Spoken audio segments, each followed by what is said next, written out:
tukion ang sugilanon sa usa ka himba nga inahan sa Namibia, Africa.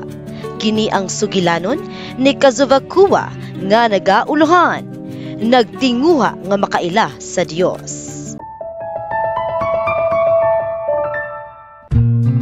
Sa disyerto sa Namibia, nagpuyo ang himba, usa ka katawhan nga semi-nomadiko nga nagbuhi og kanding, baka ug mais. Sa ting-ulan, mubalik sila sa ilang gamay nga mga puloy-anan aron magtanom og mais nga ilang pagkaon sa tibuok tuig.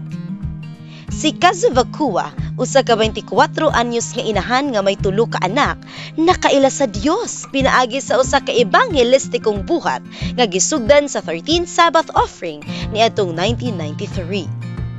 Usa ka adlaw, usa ka langyaw nga lalaki miabot sa ilang payag ug miimbita kaniya sa simbahan. Sa unang Sabado, si Kazuvakua miadto sa usa ka pagsimba ilawom sa kahoy, mga 15 minutos nga lakaw gikan sa ilang balay. Didto nakadungog siya og mga kanta ug wali bahin sa Dios nga naghatag og nagatiman sa mga panginahanglan sa tao. Bisan og bag-o ug lisod ang mga kanta, apan naganahan siya sa mensahe niini. Ang wali nagtudlo bahin sa paghinulsol. Nasabtan ni Kazuvakua nga kinahanglan siya maghinulsol aron maluwas. Kada Sabado nga naay serbisyo o pagsimba, muadto siya sa kahoy.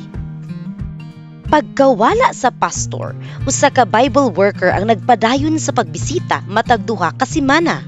Sulod sa 2 ka semana nga ebanghelismo, wala gyud siya mapakyas og adto. Didto siya sa tent, nagtan-aw og mga hulagway nga nagpakita sa kinabuhi uban sa Dios hangtod sa kahangturan. Apan wala siya makaapil sa bautismo sa 3 ka tawo tungod kay siya ang nagbantay sa ilang mga baka. Bisan gusto siya magpabautismo, mas giuna niya ang katungdanan sa pamilya. Bisan pa, buot gyud ni Kazuvakua nga magpabautismo sa umaabot.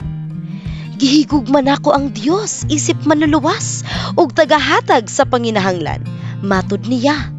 Nagampo siya matag buntag o gabi. Dios, tabangi ko. Nakat-o na siya mobasa, apan wala siya'y Biblia. Gikinahanglan pa ang daghang Biblia sa ilang pinulungan.